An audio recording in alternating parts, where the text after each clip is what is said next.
നമ്മൾ പറയാൻ പോകുന്നത് സലിൽ ചൗധരിയുടെ ഏറ്റവും മികച്ച 10 ഗാനങ്ങളെക്കുറിച്ച് പറയണമെന്ന് ഇതിൽ സിദ്ദീഖ് എന്നൊരു സുഹൃത്ത് ആവശ്യപ്പെട്ടു. അതിനെക്കുറിച്ച് പറയാം. സലിൽ ചൗധരിൻ്റെ ഏറ്റവും അന്നത്തെ കാലത്ത് വൈറലായ പാട്ടാണെന്ന് തോന്നുന്നു കമലഹാസൻ്റെ രാസലീലയിൽ മനക്കലത്തേ മറക്കുടത്തേ നല്ലേ മംഗളധികരാത്രി ആടണം പോൽ പാടണം പോൽ എന്നുള്ള പാട്ട്. പിന്നെ അതുപോലെ തന്നെ വൈറലായ വേറൊരു പാട്ടാണ് ഈ ഗാനം മറക്കുമ്പോൾ ഒരു biggest super star Prem Nazir sir പാടുന്നത് ഓണപ്പൂവേ പൂവേ പൂവേ ഓമൽ പൂവേ പൂവേ എന്നുള്ള പാട്ട്. പിന്നെ ഒന്ന് അതിൽ തന്നെയുള്ള കളകളം കായലോളങ്ങൾ പാടിടും നല്ല അത് റേഡിയോയിൽ അക്കാലത്ത് എപ്പം കേൾക്കുന്ന പാട്ട്.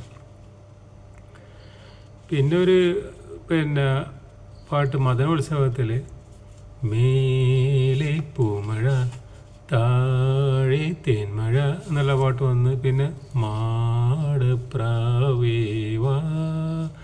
ഒരു കൂട് കൂട്ടാൻ വാ ഇതെല്ലാം സലിച്ചതിൻ്റെ ഏറ്റവും മികച്ച ഗാനങ്ങളാണ്. പിന്നെ വിഷുക്കണിയിൽ മലർക്കൊടി പോലെ വർണ്ണത്തിര പോലെ നല്ല പാട്ട് സൂപ്പർ സോങ്ങാണത്. പിന്നെ ഏതോ ഒരു സ്വപ്നത്തിൽ പൂമാനം പൂത്തുലഞ്ഞു പൂവള്ളിക്കുടിയിൽ എന്ന് പറഞ്ഞ നല്ല പാട്ട്.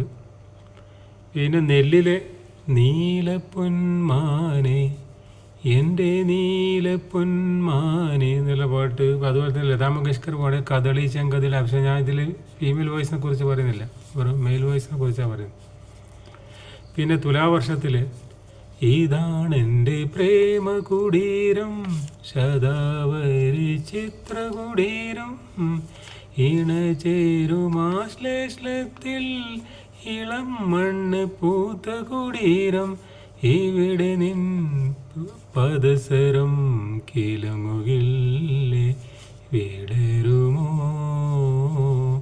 കേളി നളിനം വിടരുമോ. അത് സുധീർ പാടുന്നത്. അതിൽ തന്നെ യമുനേ നീ ഒഴുകൂ യമിനി അതും സുധീർ പാടുന്നതാണ്, സലിൽ ചൗധരിൻ്റെ. പിന്നെ സോമേട്ടൻ പാടുന്ന ഇതിൽ ചുവന്ന ചിറകുകളിൽ നീയൊരോമൽ കാവ്യചിത്രം പോലെ ഇതൊക്കെ സലിൽ ചൗധരിൻ്റെ ഏറ്റവും മികച്ച ഗാനങ്ങൾ. കുറേ ഗാനങ്ങൾ മികച്ചതുണ്ട്, പക്ഷേ 10 പറയാൻ പറഞ്ഞതുകൊണ്ട് ഞാൻ ഏറ്റവും മികച്ച